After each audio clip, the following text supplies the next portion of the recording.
Yo, yo, yo, yo, yo, yo, yo. Let's let the computer equalize. Oh, camera's already broke. Sick. Love that. Let's see how long our camera will last. We're going to have to restart it all night, man. It's part of the game right now.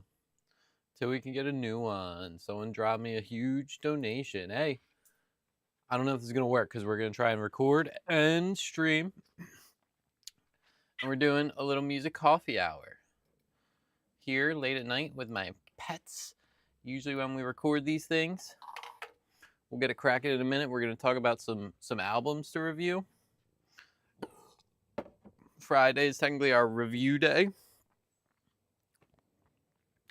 And then we're going to sit and watch a live session. Maybe two, because Saturday is technically our live session day. And Sunday is like our week review day. So we're just getting it figured out. We're going to see if our computer can handle doing recording and streaming. And we're going to bust it out, because why not? We're trying shit. I've decided one of my goals is to kind of be a streamer, content creator in my own right, because I've always watched it and always loved it and always just wanted to do it and be able to put shit out that people can enjoy and share my story and be able to review my life. So I might as well. And the absolute benefit would be if I could make it happen and people would enjoy it enough to be able to make my living of it, because then I could do art, spend time with my pets, my family as part of my living, and just entertain people. So it would be dope.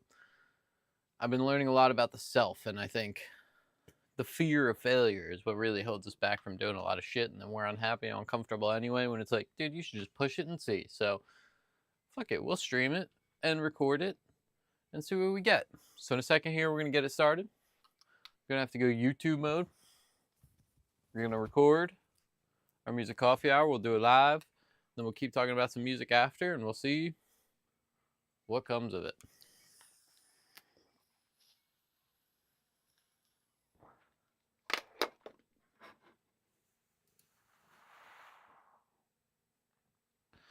Know what I'm saying?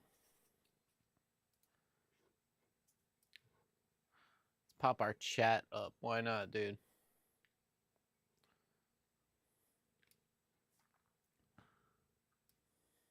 Just in case.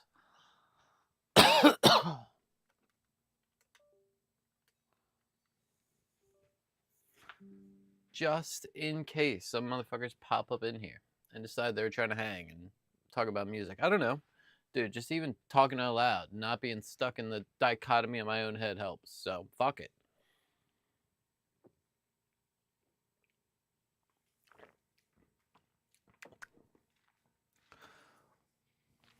Got my pup, got my kit here. All right.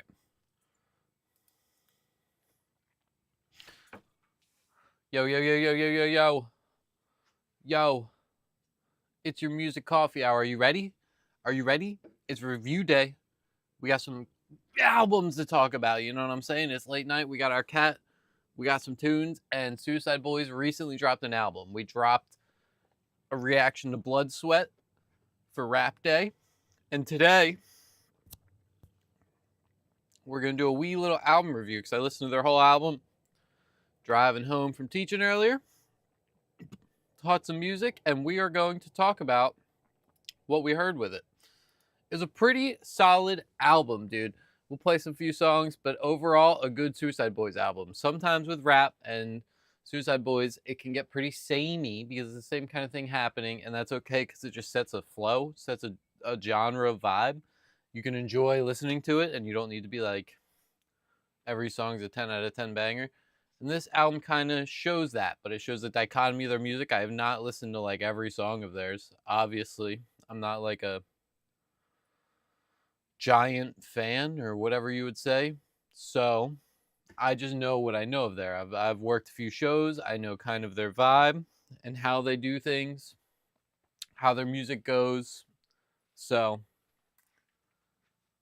we'll say how we feel about it. The album overall was pretty solid. We got different types of songs on there, but all with that Suicide Boys flow. Some interesting, unique rhythms happening throughout. while still kind of sticking around that classic Suicide Boys thing we all know. Similar rhythms, that classic vocal mixing, Suicide Boys sounding beats, while also kind of giving us both hard and soft stuff, telling us an emotional story while not going too deep into the self-reflection thing, which most men and Suicide Boys fans might click right the fuck off. So it's interesting. We'll start out, we'll go through the songs I liked of it, and then we'll give it a number. We got Leviticus. This was one of the songs I saw on YouTube too, but it's got an interesting vibe and starts the album out. So here you go.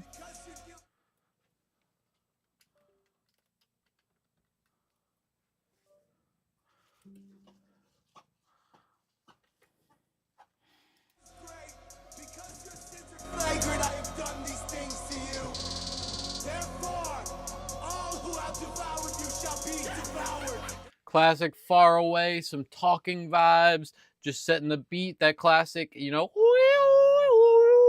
kind of chanting in the back with kind of the open, scary hi-hats just to kind of set a fear ambient vibe that Suicide Boys loves to set.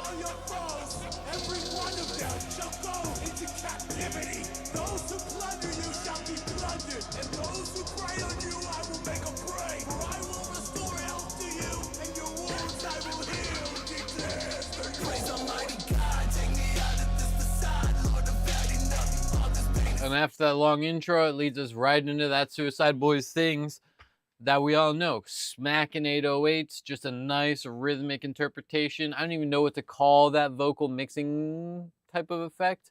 The far away reverb, like you're throwing his voice down the hallway thing.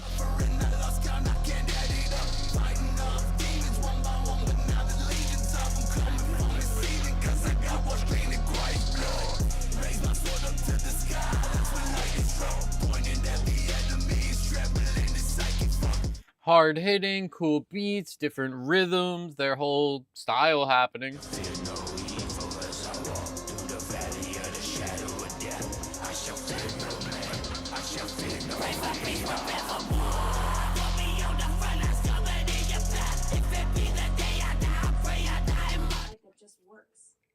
Alexa, stop.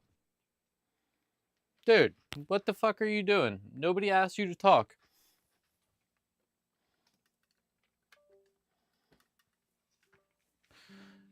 That's Leviticus after we're rudely interrupted by our robot in the room.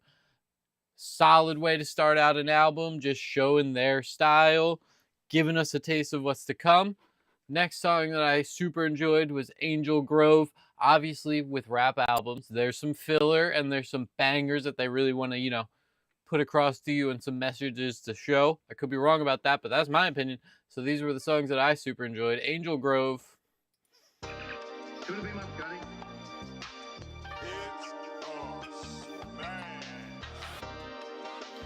Which brings us to the most annoying and most downside point of this album. The producer tag. It's a smash. No, the fuck it ain't. If you put that in the front of every song. I'm sorry, buddy. I know you want your producer tag and people to know it's your production, but you gotta have something that doesn't, like, ruin the song. Take you out of the vibe. They're making, like, ethereal, hard-hitting songs here that have ambiance from the very get-go, and you're hitting it with, it's a smash. Bro, get the fuck out of here. That ain't cool no more. It's on every song. Come on.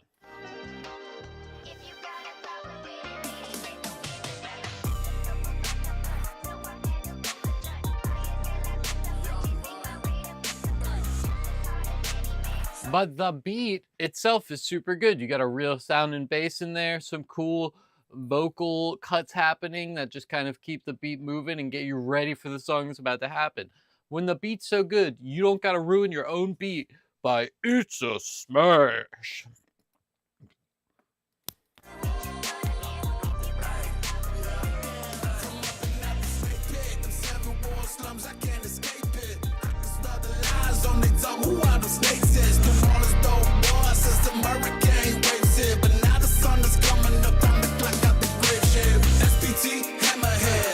A super nice sounding beat with a lot of ambience, some different things happening in the background, just a nice boom,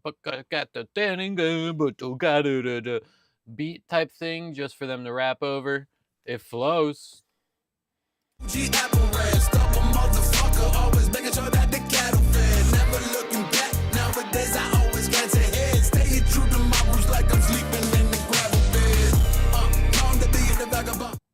This shit hit when I'm driving in my car trying to get somewhere to come home. Not so much when I'm just chilling, kind of sleepy. You know what I'm saying?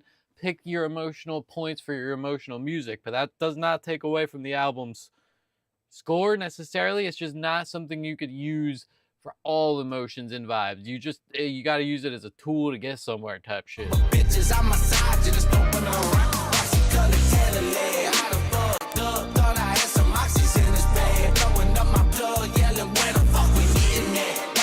a little bit of singing in there, a little bit of a lighter vibe, not just punchy in the face, do drugs, old Suicide Boys shit, which is what we like. But you almost have to slow introduce that over like 6 albums to crowds like this, where it's like, okay, we got this song here that's kind of like that, and this song there, but you still have that I'ma put you in your face and let's do some fucking drugs type songs too, which is good because that's what your fans like and that's what keeps shit moving. You got to have a little bit of both and do whatever the fuck you want to do with art. That's Angel Grove. That shit's a banger. I enjoy that. I enjoy when it feels a little different.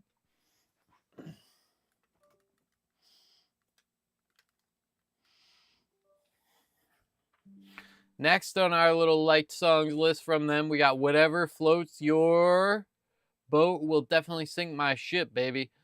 That's a cool song name.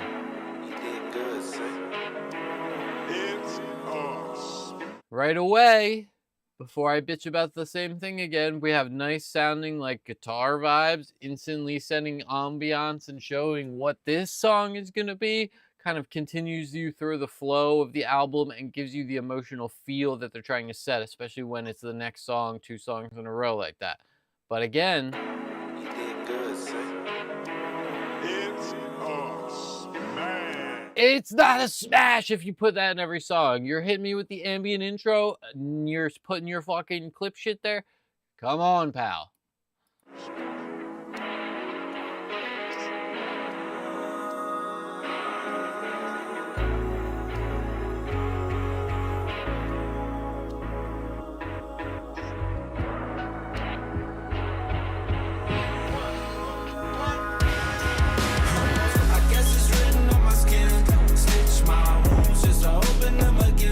Just a little bit of what sounds like a rock intro with an open hi-hat and a drum fill, and then we're into the nice 16th note on a hand type Gadsden groove hi-hat trap beat type thing, which is what you're expecting. And it's just kind of more, I gotta find the words for rap, man, more floaty, more ambient and reverby, make you feel better by being like ba ba ba ba ba,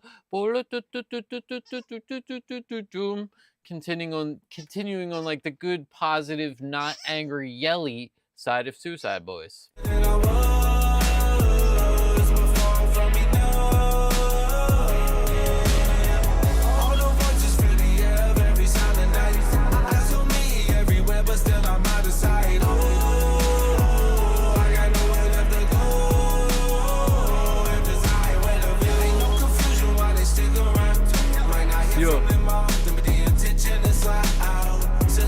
And the rhythms hit a little harder. We're making it match the hi-hats. Just a more upbeat vibe. Not what you would typically hear from Suicide Boys, and that's what hits my soul. Tell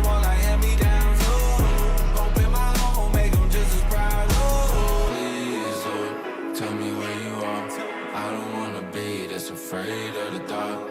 Holding on, should've let go from the start. Anything I touch always falls apart. But I only run for so long. Everything right always felt so wrong. You get the vibe.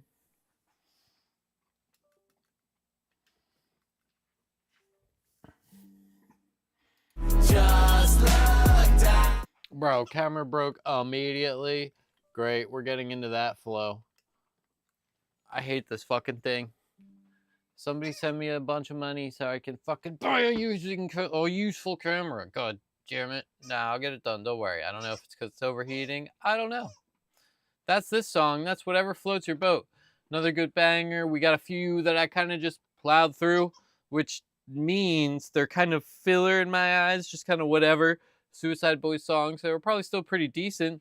You can go listen, but wasn't worth it for me. Frenzy is the next one I liked.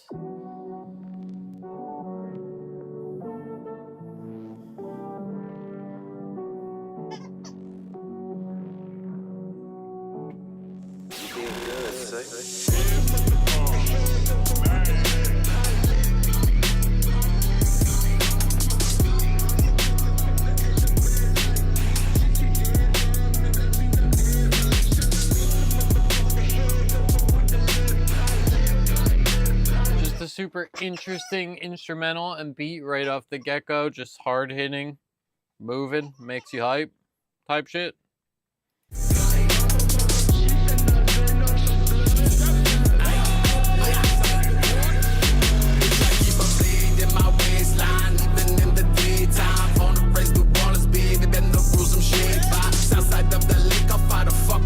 This that hard moving type shit. You got that knife in your waistline. A little bit of a different mix on the vocals, just kind of moving more, not as dark, a little more rich and warm. When all you know about me, what you heard, all that fucking gossip, bitch, you might as well make grade 5 now, oh, I'm always out of steak. Like you never thought he had me, but I drooped the pen, I'm big. All white Tribute, bitch, you ain't never gonna see my friend. 1, 2, and 3, and 4, and triple it. Not using the same flows that they always do. Which, like, come on now. Even you everyday rap listeners gotta like it when it's not the same motherfucking flows and beats. Go ahead and take my be busy and I'm morphing back into a grave. Almost shallow when I swim in the waters until it's daytime. Fuck the bottom dwellers, this might be a fucking late night. I'm a rare motherfucker, you make yours and I'ma make mine. While you saddle up the horse, I'ma sharpen up my steak knife. Press you in the flesh like you were. You get it. Good song.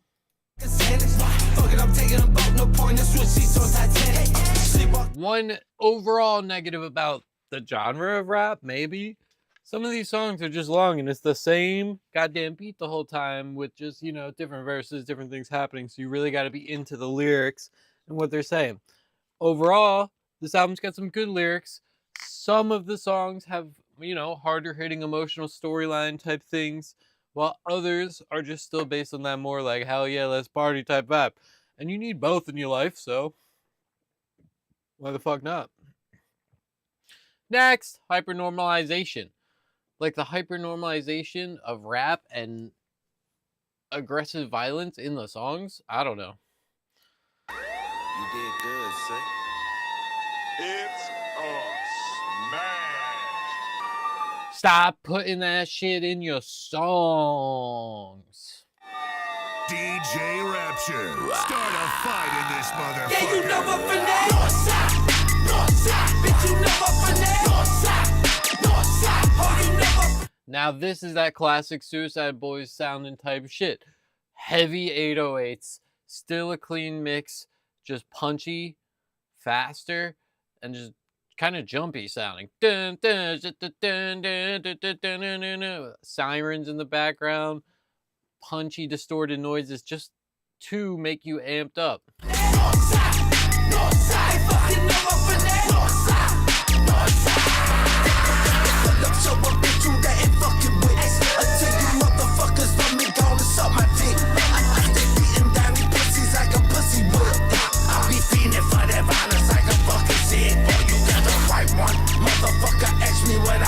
So I like one. Ask a motherfucker where his ops, he could cite none. I'm a motherfucker while I'm looking like a white nun. Yeah, my tight down. I can't wait till Christ come. You get it, just hard hitting, not in the light songs even for the same reason, I would say. Just kind of a classic Suicide Boys banger. Oh, this camera's got me fucked up. We ain't gonna be on here that long, boys. I want to be doing this shit, but this camera can't even fucking hang for like 10 minutes. This sucks. Last song on the album, We'll talk about it, and then we'll give this album a score, and that's our little review of the Suicide Boys shit. Here we go. It's Fuck Ups by Suicide Boys. You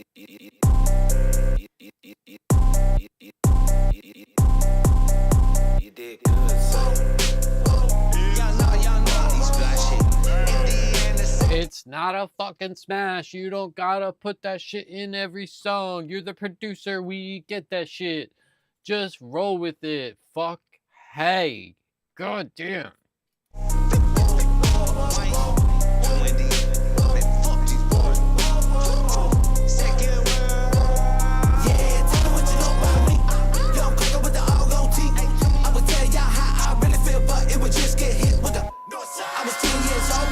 A very interesting flow, beat kind of more curated and shaped than some of the other ones, and we're kind of telling a bit more of a story, but it's still repetitive, still the same kind of vibes.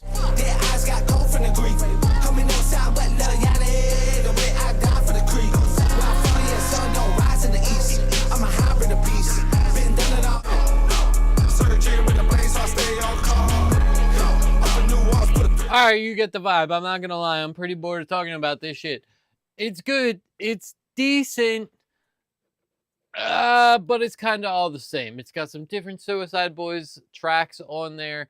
Shows a little bit more of that emotional side as they're, you know, getting more and more evolved and older.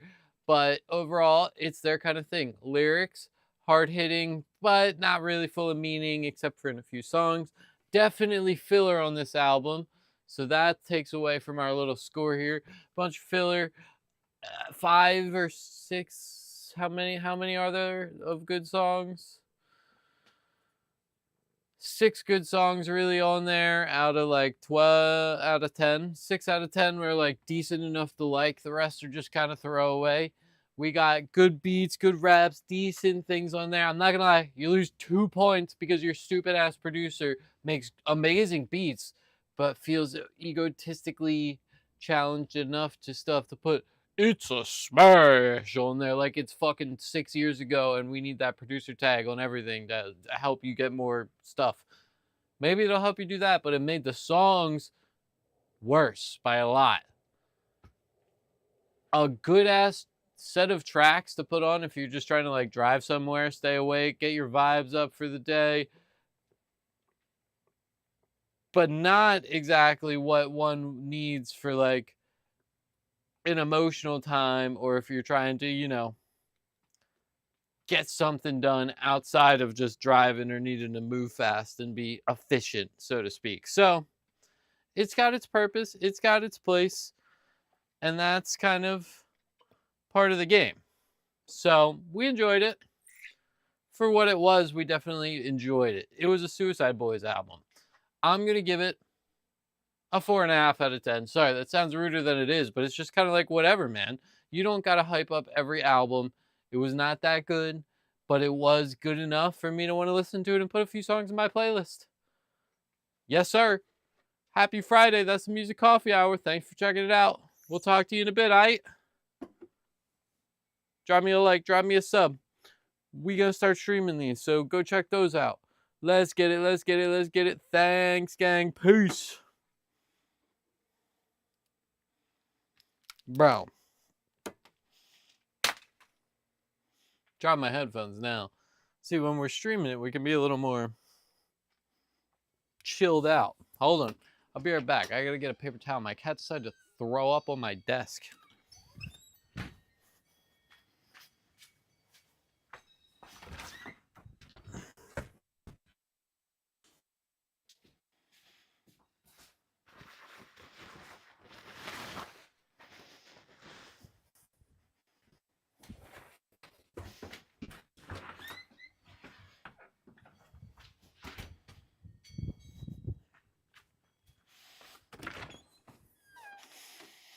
What's up with that? You okay?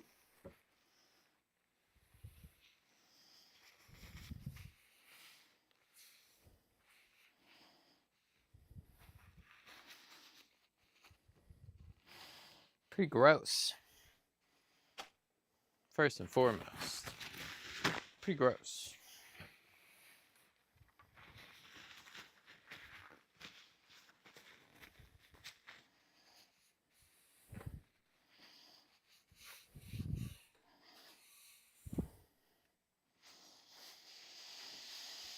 Hmm.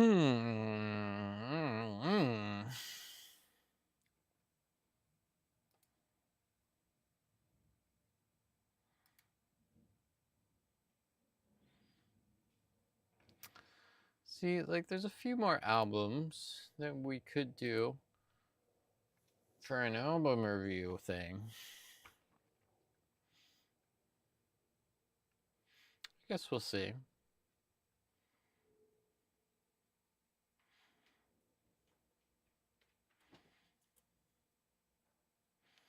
I didn't go through and like them, though, you know?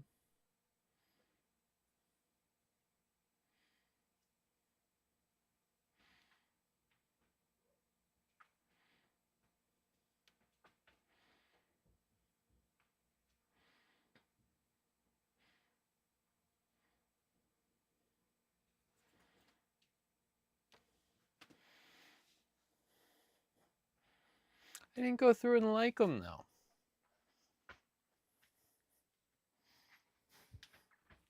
Guess that part doesn't really matter.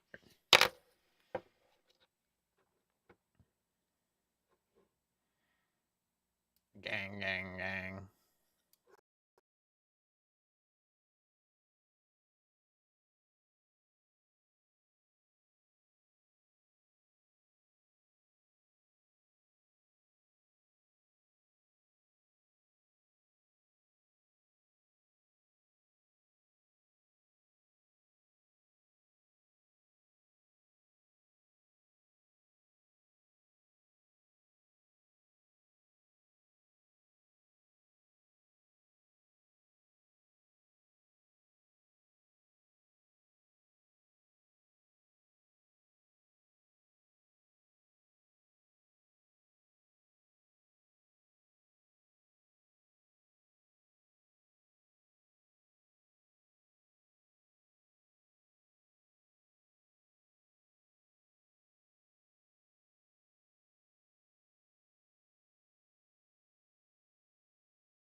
attention, boy. You're about to see something wonderful.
Bruh, there we go. We got it back.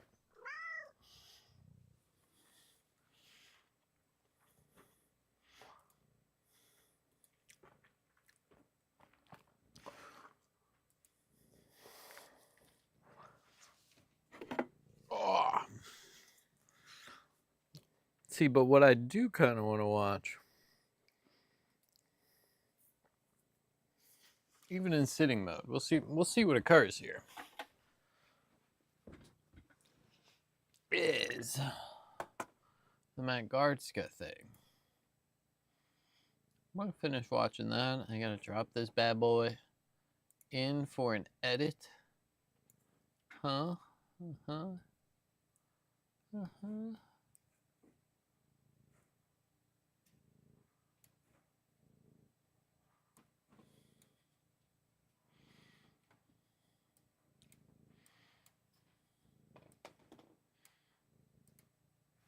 There should be another video, man. Where's it at? Where's it at?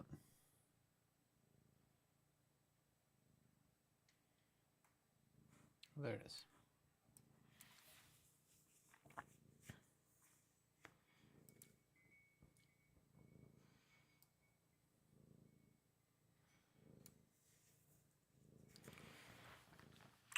Could be that one too. No, but see, I got the not beanie on for that.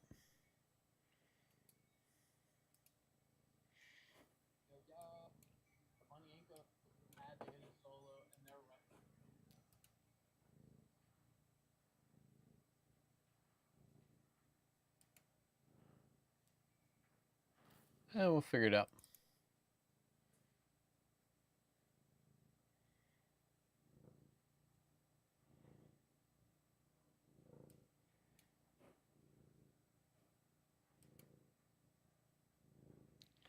See, and I just did the fucking Psycho Frame one.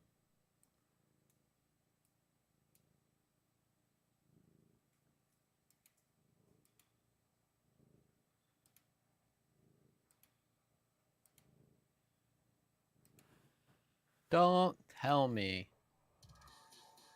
that shit was just broken the whole time.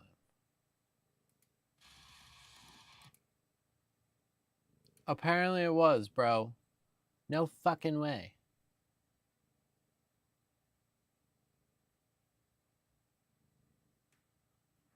Oh well. Well, I don't think review day is coming out tomorrow then. I just did that whole thing. And it appears the audio was broken from the beginning. Which is dope right now.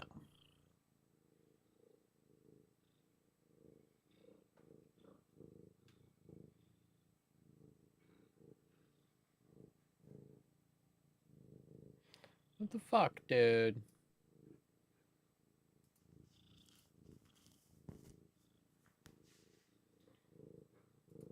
Well, that's pretty gay. That's pretty fucking annoying.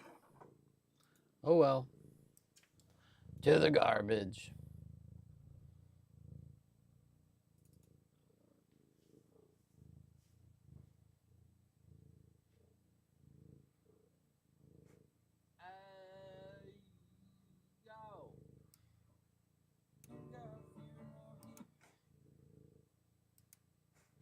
See, now I don't know what to do with it because it's like I could redo it, but I don't want to. I could sit here and watch the Counterparts one, but it's getting late. Me and the kids are tired.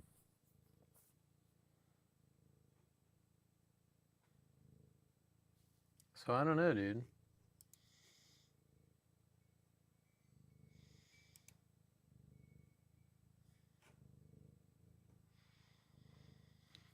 But at the same time, now it's like if I don't get it done, what the fuck was the point of that, you know?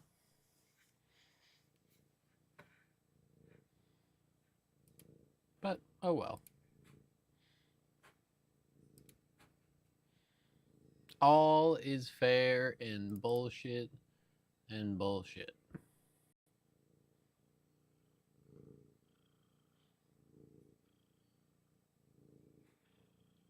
For the review at the end.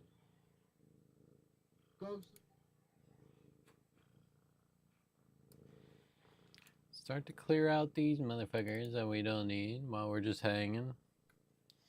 What's going on? Anyone got any music to pop on? What's going on?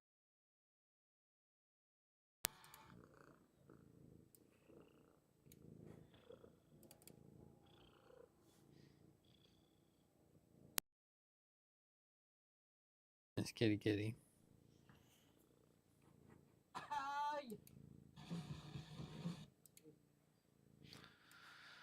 Clear out all these motherfuckers that we already did. Alright. We should do it. Why not? We're just hanging. We got our headphones.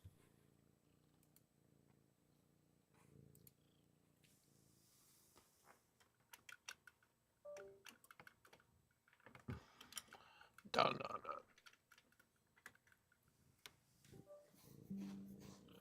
We got our headphones. We got our team here. And there is no harm. Just hanging out, listening to some tunes.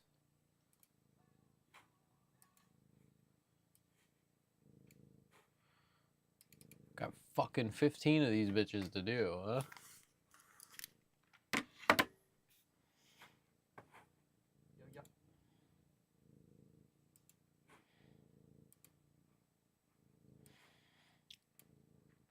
But when you think about it, I just started this dumbass series concept this year, so it works.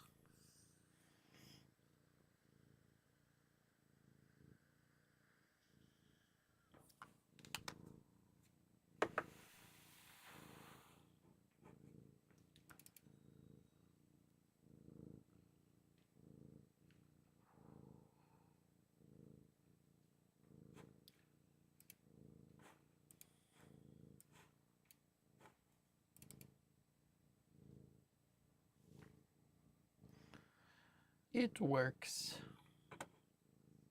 Rage Against the Machine, angry music vibes, and they just do the thing.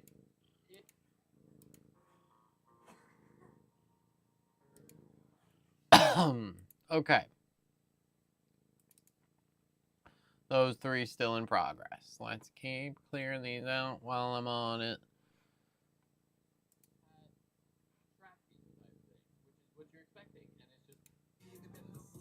Oh shit.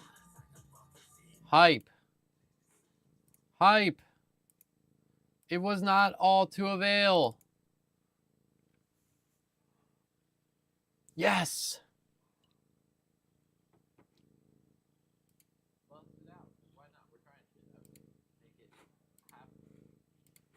Yes.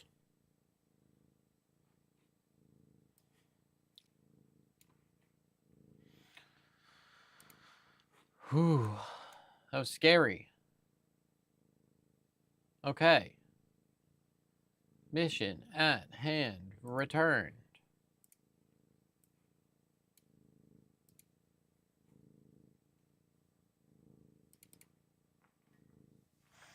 We need to, without overly disturbing our kitty kitty. Welcome aboard. It's time. Boom. It is Wednesday night. We're going to talk about some rap. We're getting in. We're going to work on some tunes after this. Long work day, but we're ready to focus. It's all up here, baby. Get done what you want. Do some wants. Do some needs. Do your life. Find the tunes that's going to help you feel. Yeah, listen to my bitch ass yapping over there, huh? Alright, what can we watch that's bullshit that I can kind of react to while I crank this edit out faster than y'all can imagine on my other monitor here. What do we got?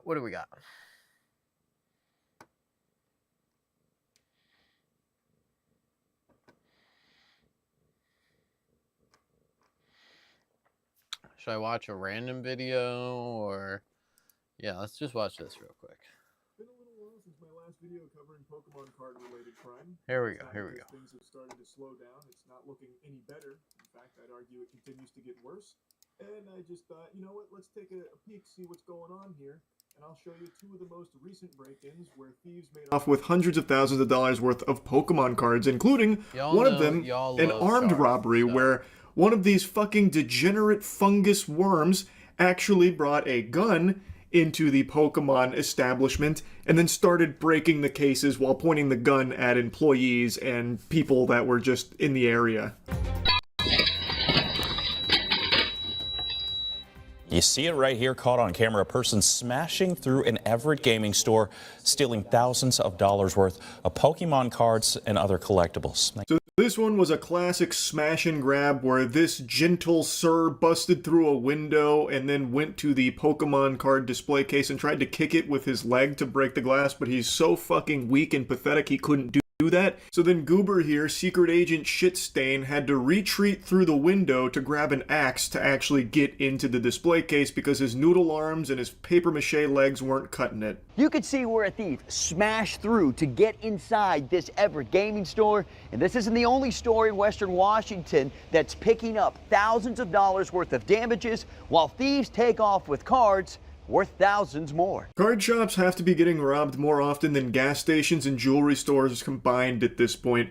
These fucking freaks continue to just burglarize local card shops, which, mind you, the majority of the time are just family-owned and operated businesses, in order to steal their products to scalp it online for like $5 worth of profit. It's so fucking absurd. As surveillance video from Mugu Games last Thursday shows someone breaking in the store and try to make off with valuable Pokemon cards,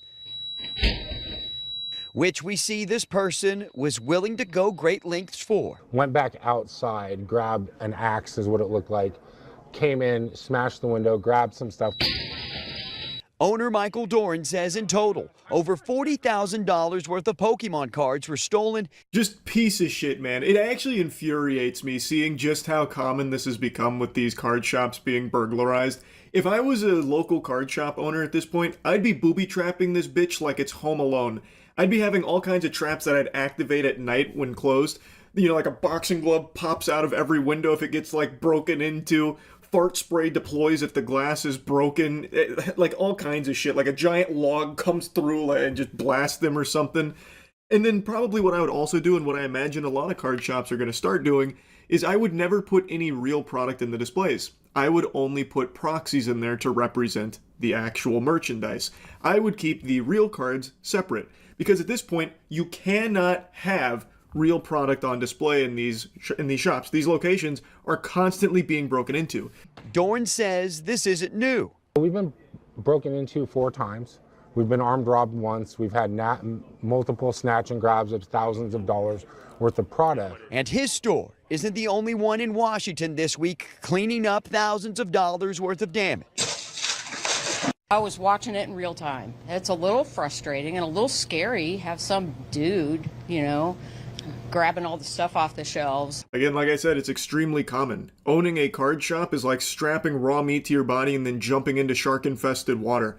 It's not a matter of if, it's a matter of when your shop gets burglarized. It's fucking tragic. And mostly it's Pokemon right now, but I don't know how many of you keep up. Scalpers are starting to transition to One Piece because Pokemon has been so infested with scalpers that even scalpers are getting discouraged from scalping it. They have now transitioned to another popular card game called the One Piece trading card game, which is a trading card game that's kind of near and dear to my heart considering I've competed in One Piece tournaments. I think it is a fucking wonderful card game. And one of the things I used to talk about with this card game is that it was like price accessible for a lot of people. Some of the top decks were actually like really cheap, especially when compared to other TCGs. That is now no longer the case because scalpers have fucking latched onto it like a hemorrhoid, and now prices are shooting way up because of it, and now a lot of real players are having a hard time getting their hands on product. It's a disaster. The entire TCG space has just become a cesspool because of these kind of fucking worms, these parasites. But Dorn says what really has him frustrated is the lack of accountability when it comes to those who've been caught stealing from him and other businesses, which he feels is why others keep leaving. I mean, there's a reason why businesses are moving out of Snohomish County, Washington. Just, it's, you know, I'm here every day, and nowadays I feel targeted. Totally reasonable. That makes a lot of sense why he would be fearful of keeping his business in this location, especially if authorities are doing nothing to actually catch the perpetrators here. From the way the owner of Mugu Games is talking about it, I get the impression that even if they do catch the thieves, there's not like harsh punishment doled out to them, which I have seen cases in the past where authorities will catch like a TCG scammer or someone that stole from a card shop and they just get like a slap on the wrist. They don't even go to jail or anything because they don't view it as like a serious crime. I mean, it should be viewed as a serious crime. This is a fucking crime that should be punishable by time in the fucking slammer. All right. Like, they are a danger. As you mentioned, they had even been armed robbed before. So this was a snatch and grab, which again, thousands upon thousands of dollars in stolen merchandise, which is a huge blow to his business. And the authorities, I guess, aren't doing anything to make him feel protected, to make him feel like it's safe to continue to operate there. So, of course, he's going to be playing with the idea of leaving, as he should. And armed robbers, they burst into a Pokemon store in the meatpacking district and started smashing display cases and grabbing items. The store owner says that they made off with more than $100,000 in merchandise. Now, this is footage of the arm robbery that I referenced at the beginning. So two thieves went to a pretty new location here, one of them pointing a gun at the employees, and the other went behind the counter and with a hammer just started breaking the display to start scooping in the merchandise. And apparently they made off with over $100,000 worth of product. You can see those robbers walk in the store. They're wearing all black with anime backpacks on around 6:45 last night. They smashed the glass display cases while pointing a gun at shoppers. Now, along with the $100,000 worth of merchandise that they stole, the NYPD says the robbers also stole $1,000 from the register before running away west. All right, Charlie, I really don't give a fuck. With love, my brother.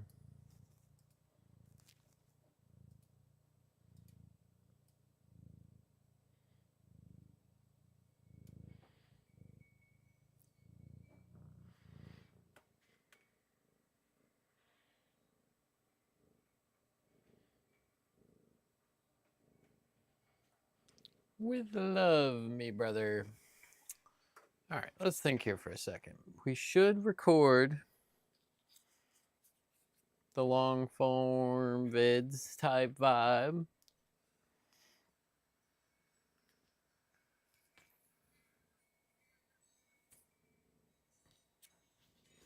Which really isn't too much of a thing. Which means we'll be sitting here pretty much till bed doing it. Guys, I still should go to bed around 1 a.m. What time is it? Even though I don't want to. Rather just sit here with you bozos for a while, huh?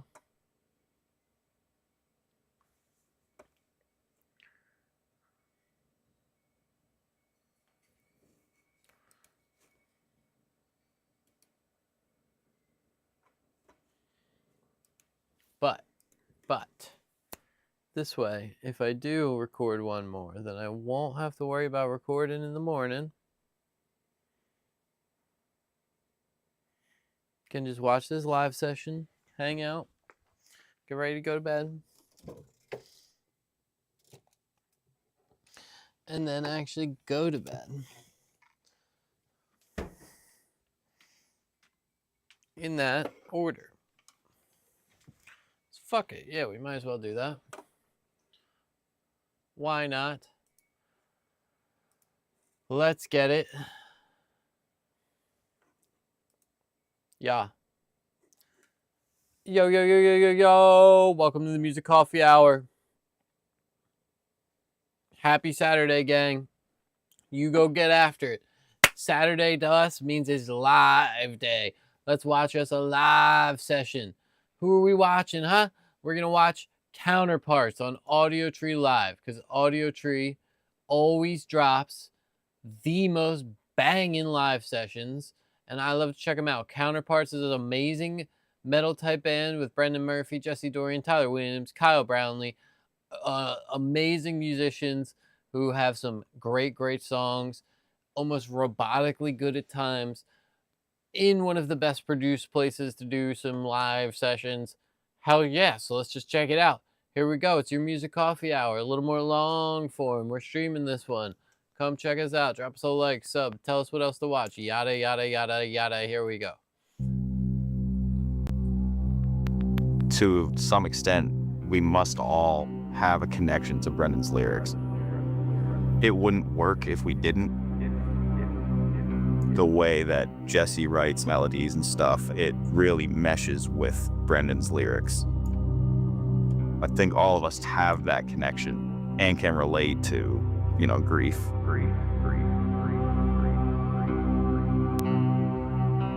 You know, when you like picture the worst case scenario so you don't like get your hopes up, that's I feel like I'm missing something, and I know a lot about this band, but I'm definitely missing something. Let's go. kind of what I was doing lyrically with that record, where I was like, I really like all of these things. Like, I think this is great, but I have this overwhelming feeling that like they're not going to be around for very long. When I do lyrics, it's like, all right, well, where do I start this record where the last one ended?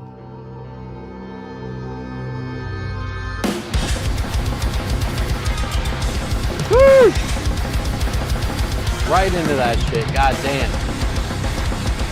Ridiculously good sounding mix right off the bat. The drums are kicking. Thank you, Marcus Brownlee.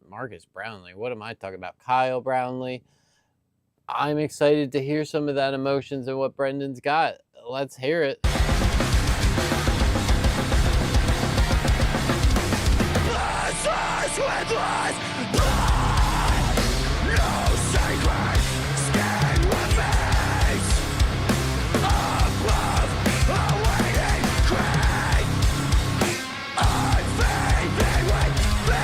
Immediately with some little gaps, hard hitting vocals.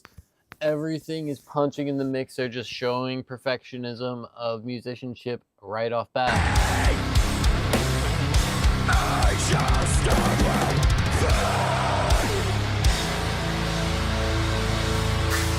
Spirit of sacrifice and repentance, it's a wilderness breathing.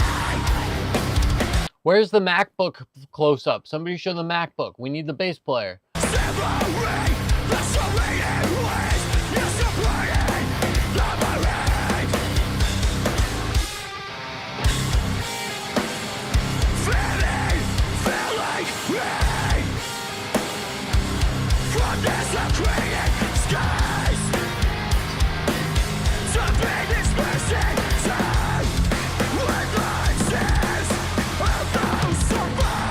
Super melodic, just bringing us through that first song, just giving us the message.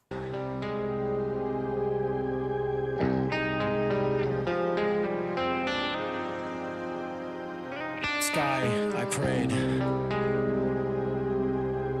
for flesh not yet decayed. I wept when heaven let them die. The holier, the thief, the heavier.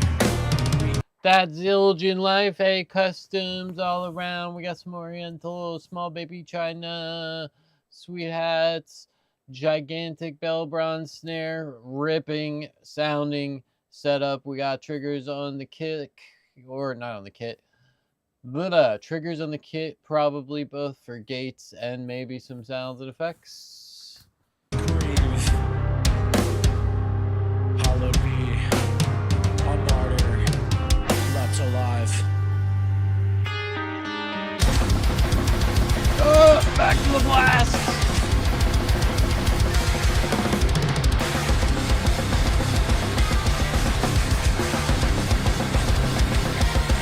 Yeah, yes sir.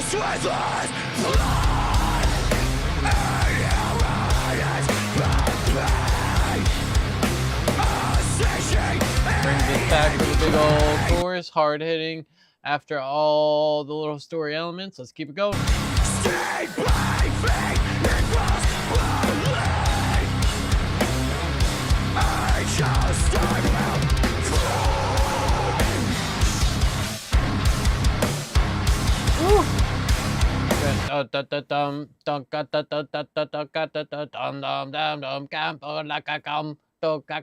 bringing us that breakdown, breaking it down. What else is there to explain there?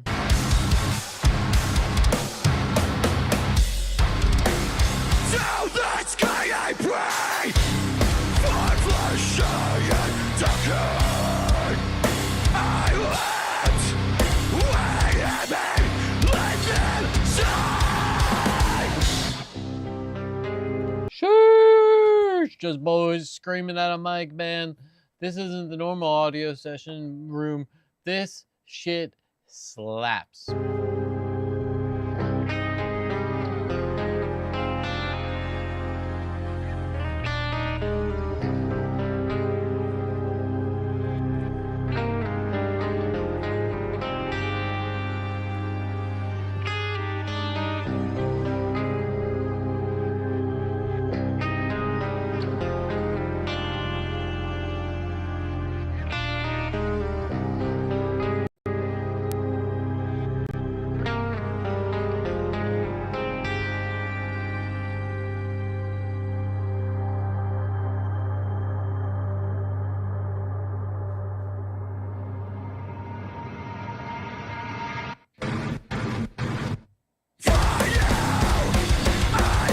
Brings us right into that next track. Track 1, man.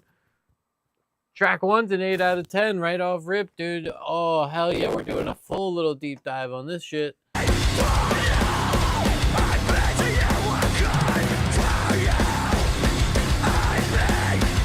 With Loving Arms Disfigured. Track 2.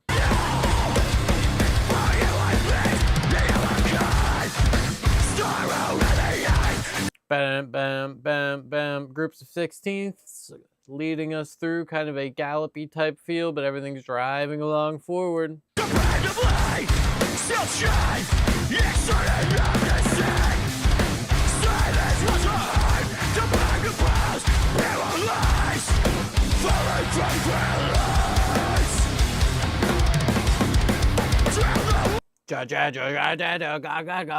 Quarter note triplet type vibes that lead us back into break beats, blast beat effects thing type happenings here, yeah?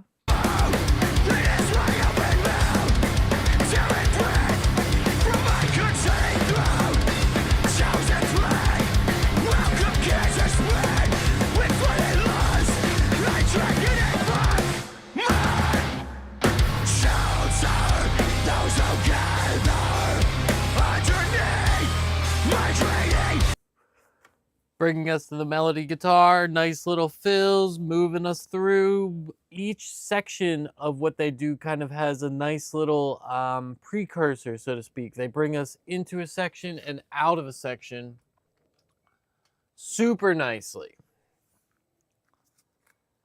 Unworthy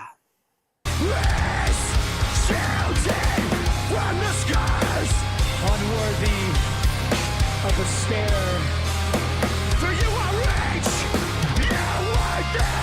Woo.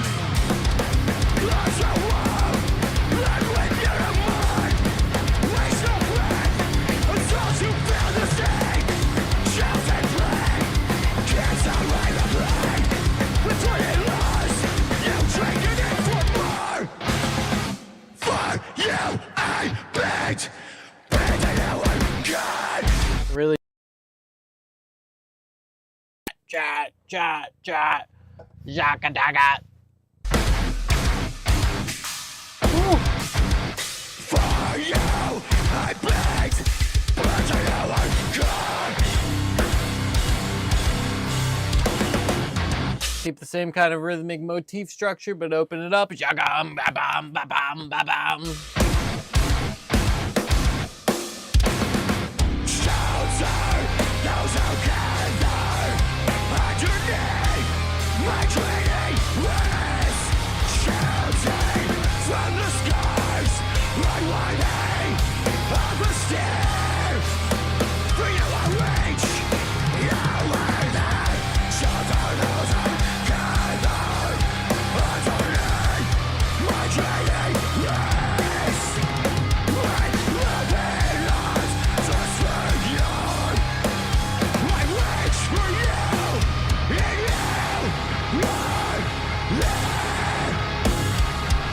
Sometimes you just gotta let it ride for a minute, man. This shit's hitting hard, just nice. Everything's super concise. You would expect that from a band as good as them with as much packaged music as them. But it's concise, it's hard hitting, it's what they want you to hear. I'm loving it.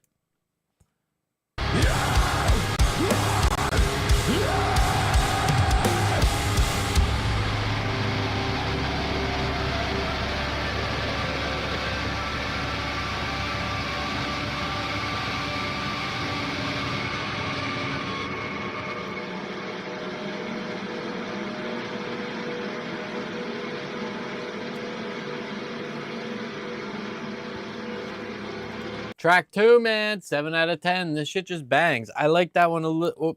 7 out of 10. 8 out of 10 again? I don't even know. I'm numbering shit for funsies.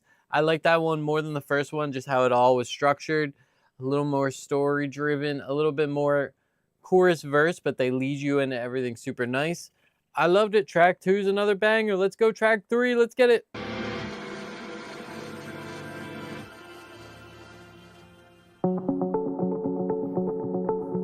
I remember when we were coming up with the idea of like the stage setup and everything, we were just kind of throwing ideas around and like what we can do. And yeah, we just kind of landed on religious imagery and stuff like that. I didn't grow up religious at all. Classic metal religious imagery. Let's hear this interview. Like my family is pretty like, you know, non-secular or whatever, but the imagery has always been super interesting to me. Kyle would mock up a digital render of what is possible, and then we'd see what we can buy or what we'd have to build or what Kyle would build. Yeah, I just was in way over my head. So it was like me and my dad just in my garage for... Hell yeah, Kyle. Hell yeah, drummers being in over their heads. Look at us go. Woo! 2 weeks just being like, oh shit. I had to like smash all of the mirrors out. Got plexiglass, got like window film, and then just kind of like cut it with like a saw to make sure it fit in the frame and like glue it all in. At one point, I was really pushing heavily for a fountain. Oh yeah. That we would bring, oh my God, a fountain, and we would, you know, we'd run it and then put like red food coloring in it. So like, yeah, just fountains of blood on stage. A fountain. Yeah, it's fondue. But what Kyle made. Bro, motherfucking fountains of blood on stage. Dudes are so creative too. I do love that. They're creating it. They're doing the imagery of what they're seeing, and they're creating their art. That's awesome. Fucking, it's more than we could have conjured up. It ended up being really cool. I remember that line and like writing it and showing Will, and he's just like, that's fucking sick. When somebody's like supposed to be good and perfect and, you know, they never make a mistake, like when they're the one that takes something from you, like it hurts more. To this guy, I prayed for Flesh Not Yet Decayed. I wept when Heaven Let Them Die. That was the outro first, like the song Heaven Let Them Die. Like I wrote it for that. And then we ended up being like, okay, it's like pretty cool for like an album title. I was able to fit it in because I feel like Heaven Let Them Die is sort of like the TLDR of Martyr. And I think that encapsulates the record as a whole for me, because it's like, what do people do when they're at the lowest, right? And it's like, they're like praying and they're like looking up and they're like, well, how could you do this? Like, how could you take this shit away from me? And I think that kind of sums it up. It's cool to be able to write and get that out, but then at the same time singing it every night. And I'm just like, God damn it, man. Like, whew, and having to put yourself in that mindset too. Like, I'm generally like all right. And then writing lyrics, it's like I just have to remember the worst shit that's ever happened to me. And then people will give me money at some point, and it's nice. Yeah, I mean, my man is spitting bars, dude. Sometimes that's what music and songwriting is you just kind of remember the worst shit that happened to you in a therapeutic form, sure, eventually. And then you put it out for other people to listen to, and they give you money. That's kind of a crazy perspective for my man. He's seen some deep shit, and I respect talking about it. I respect even more like the overall just... I just respect it. They're doing their thing, telling their story, putting the music out, putting the hard shit on the front line. And that shit ain't easy to do. So hell yeah, boys. Grief is very complicated. We're actually friends. Yeah, I think it helps. Yeah, I think that helps. Very supportive friend group that also is a band and a business. For sure. But first, we're friends, I think, which is awesome. For me personally, you know, like when everything was happening with Kuma and all that, and, you know, me drinking a lot and all that shit, it's like, yeah, these guys were like, they helped me, you know? And I was like, I want to be better for my friends. Having this in my life has been really helpful.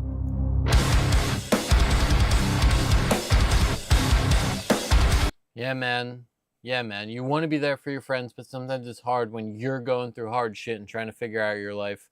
I'm there right now. It's not like I'm like deep drinking. It's not like anything's that deep. I'm just trying to figure it out, but I want to be there for my friends a little bit more, and I want to get some more friends in my life. But you get to put all that through music, and you get to put whatever you're doing through your art if you're doing it. And there are outlets. Life is there, and life is life. Let's hear track 3, dude. That shit was sick.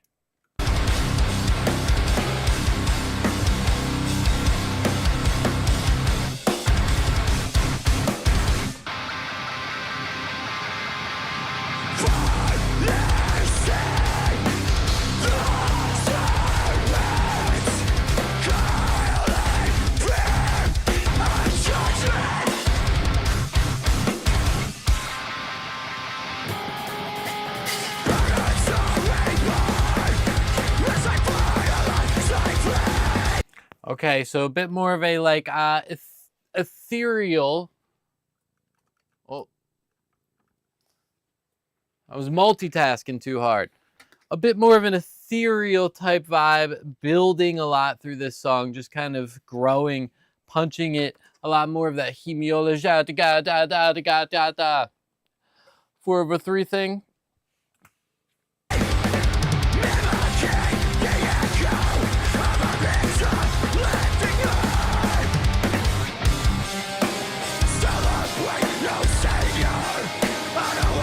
Such cool cymbal mute grabs there. Drummer is so good. Whole band's so good. Brings us into that next section where we have a little bit more drawn out melodies and chords and notes. Dong, bow, bow, bow, bow, bow, type thing going down. I like. Celebrate no savior. Unaware of my straight voice.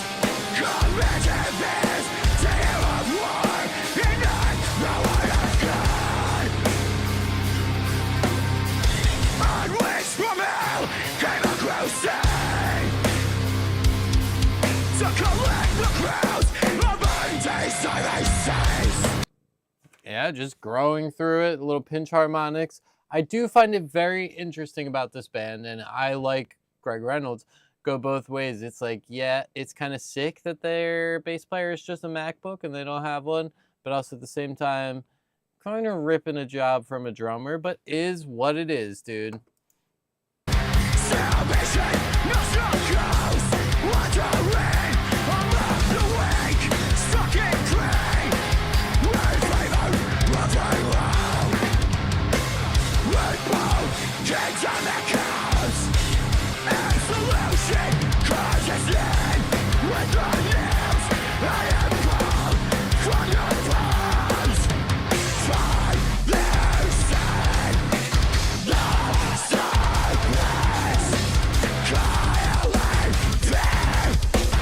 trust me.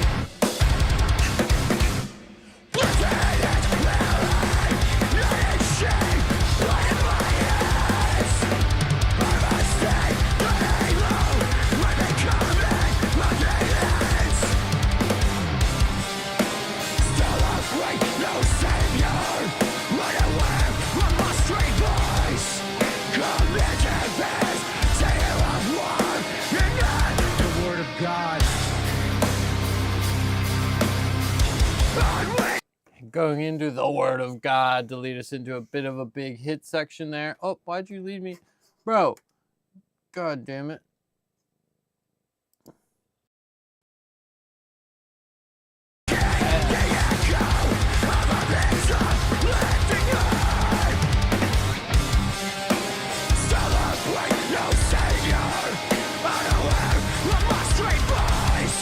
We'll listen to another chorus. Why the hell not? We already heard it, just a little bit of it, but fuck yeah.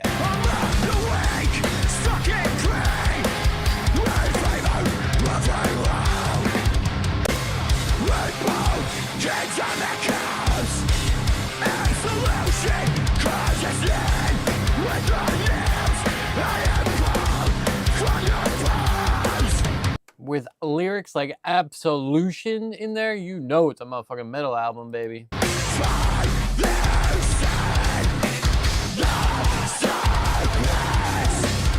Big shouty choruses. I love that shit. Plus, it's like, I mean, they're not repetitive, but you have a lot of that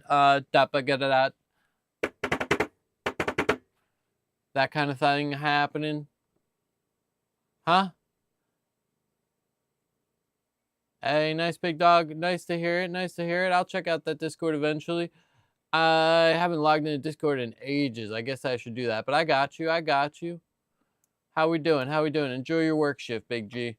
Here we go. Let's continue the tunes happening.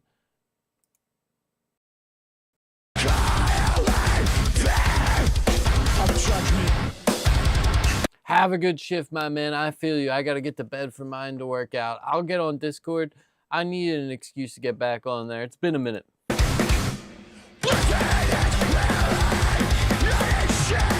They love that Hemiola feel. Da, da, da, da, da, da. Oh man, it's getting too late for me to give examples, but they love that 4/3. That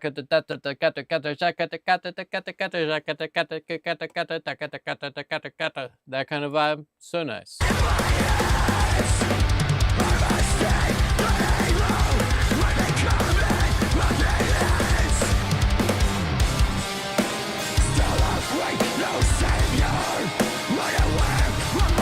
What they said in the beginning, super true.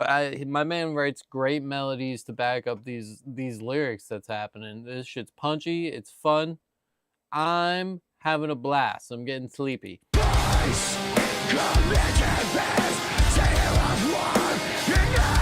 Word of God. All right, we're back at the Word of God, man. I missed a bunch. You'll get some repeats in there today. Sorry, dude. It's how it's going, man. It's what's happening today. Yeah.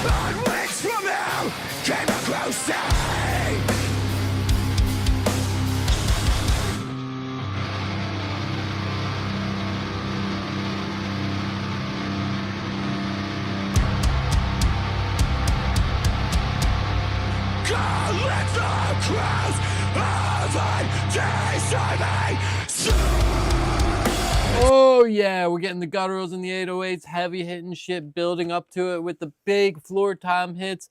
Everything is centered around the lyrics here, and that's a great thing when you have this good of a lyricist and a vocalist leading your cause. Why would you not have most of the shit center right around that, like they said in the beginning? I love that. Hell yeah.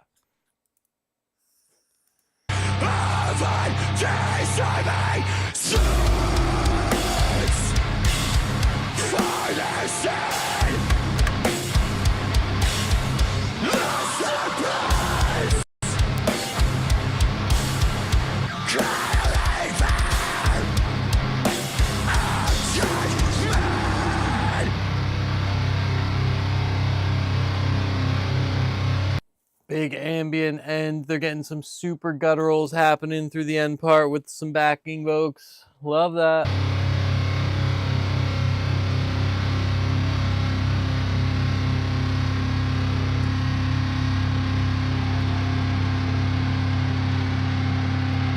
This is going to bring us to track 4, I assume. Or do we have another interview next? Yeah, No Lamb Was Lost. Track 4! We're cranking through here.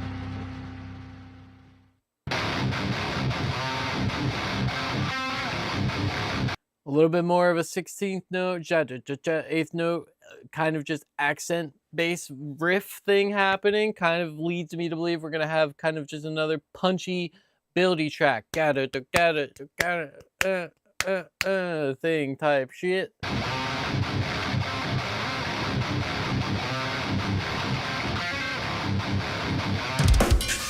Woo! We go back for Kyle Brownlee with that. That's a sick fill. Nothing too crazy. Just hands and feet. Twos, I believe. kick, kick, snare, snare, kick, kick, ga, ga, ga. Just kind of simple combinations, but the kit sounds so good and it's performed so punchy and lovely. It takes a lot to do that. Even though it's simple stuff that you could teach to your child, it'll take your child 20 years to be able to do it that fast, that powerful, that orchestrated well. I love that shit.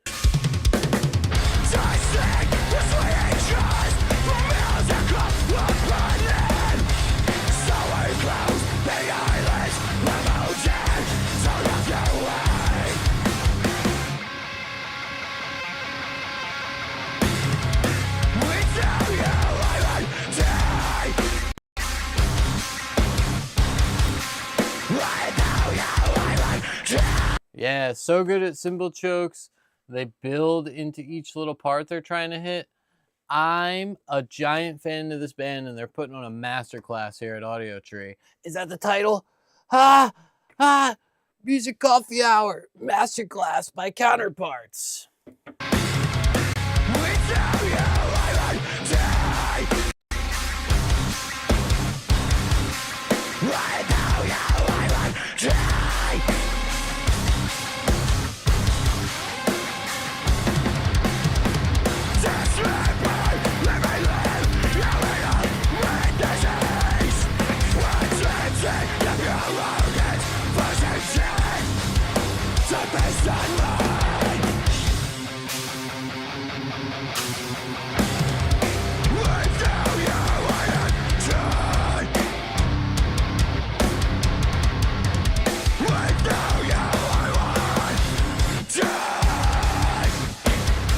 That's a beautiful way. The vocals lead us into the rhythms they're going to use for that breakdown bit, slowly but surely.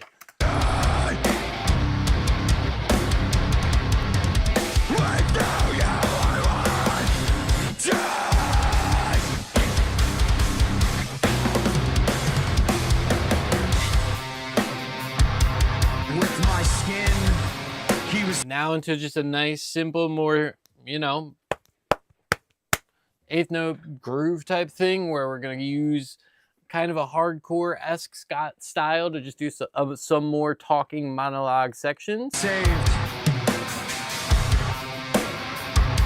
And with my skin, Corey is safe.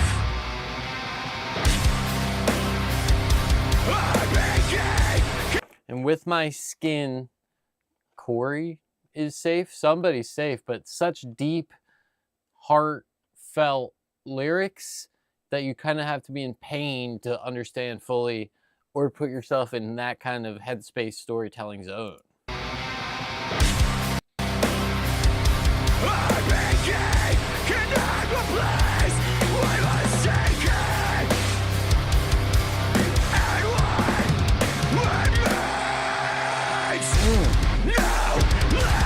Into the nice little 16th note type chugs type section.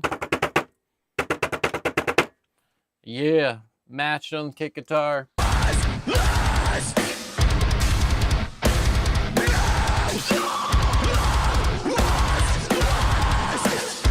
Using a lot of effects to get that background vocal effect that we're really looking for, and it hits heavy. I kill to keep them both alive. I kill to keep them both alive. Yeah, ending just with nice, hard-hitting vocals where they're just screaming at you, and then 4 hits from that beautiful brass type snare. Ugh, I love it, man. They're really hitting us so far. This is a great live session. I don't know if I'm saying enough. I don't know if I'm giving any good musical points. It's 1 a.m. It's bedtime. Let's see. Maybe we'll get through this next little interview bit. Maybe finish out. Oh, I'm sleepy. I think like music has always just been a thing that I've dove into in any aspect, like creatively, technically, even like software stuff, like anything about music. I kind of just am like intrigued and want to learn about it. Me too. I'm just trying to like soak up knowledge wherever I can and then apply. Me too. I just got to get back to applying it and actually loving it. Because lately, for a year or two, I've just been, you know, I gotta do music, I gotta do this, I gotta do this, I gotta learn this, I gotta do instead of relying on that want that's led me for so long, which is part of why we're doing this dumbass music coffee hour series, man. Hell yeah, because we're just gonna keep it going and, you know, love it as much as we can at least. So that's what we're chasing here. I feel my man. That's what makes you a great drummer and musician and all-around artist. And that's what I got to refine. That's why we're here at 1 a.m. talking about it. That to different areas of music to try and just always improve. Having that in your band is extremely helpful.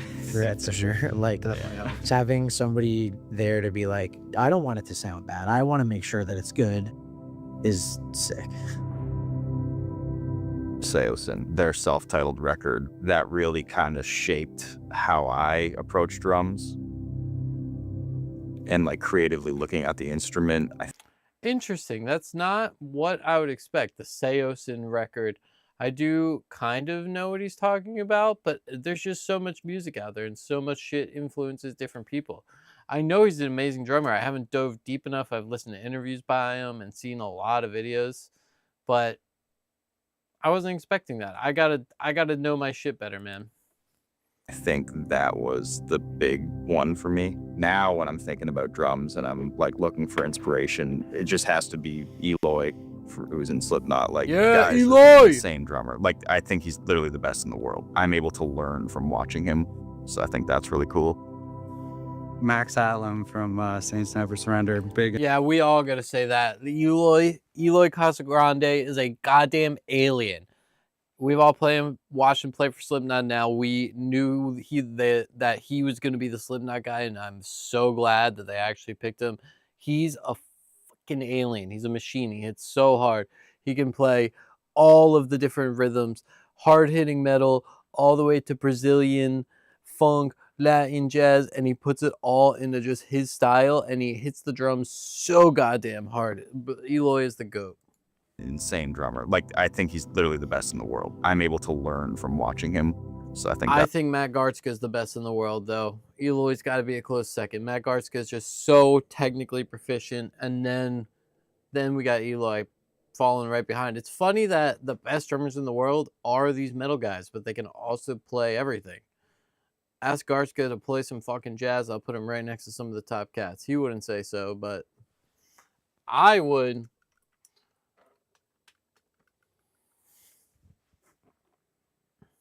That's really cool. Max Allen from Saints Never Surrender. Big inspiration, still to this day. Converge, Kurt Ballou.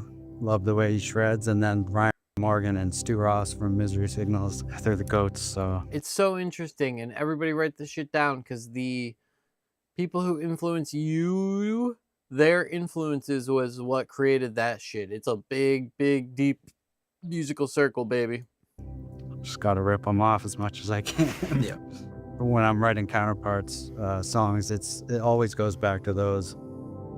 For this EP, it was probably the most experimental that we've gotten so far, just going with the heavy direction, but you know, we still tried to throw in the classic Counterparts tricks here and there just to keep it consistent. Other than that, no, I haven't felt the need to try to go any more experimental than we have so far. Yeah, why not? When it's working and you're ripping, keep it going. Go a little heavier, do what you're feeling with the music, and throw your band's classic tricks and tropes. Fuck yeah. Because we kind of figured out our sound and we just stick with it. And I'm a man for that. I'm a sucker for that, I should say. Once you find your sound, you should stick with it and just explore that further. Change it up, sure, but why force it different? It was in my kitchen, so I got my snacks nearby. I kind of treat it like fishing, like I'll just keep on just casting the reel, seeing if anything lands kind of thing. And luckily for the EP, they all came pretty quickly. I had written like 20 demos for a potential full length. Maybe even more than that. Oh yeah. Like now getting that Dropbox, I was like, cunt. Yeah, now we have like 90 demos. It's insane. But yeah, I initially was writing for a full length with kind of like our original Counterpart sound. And then you pitched the idea to maybe steer in a bit of a heavier direction. Yeah, just go a bit. Yeah. So yeah, I think. All right, yo, I'm exhausted. I'm about to finish the thumbnail out so I can drop my YouTube video bullshit in the morning, and I need my main monitor for that. I think we're going to finish this video in the morning. So perhaps we'll finish the stream in the morning if we can make it happen. But to have any chance, I got to go to bed. I'm not making any more useful comments here. So we'll keep this going. Drop me a like, drop me a sub, like, comment, say something if you enjoyed the stream. That's the first half of this Music Coffee Hour. We're going to finish this Counterparts video tomorrow. Hopefully tomorrow morning at some point, the album review of Suicide Boys will drop on the channel. Go check it out. I've been editing that in the background here. No crazy edits. So that's just how it goes. Let me know. Thanks for checking out. See you later, chat. We're back. We're back to streaming. Let's get it, gang.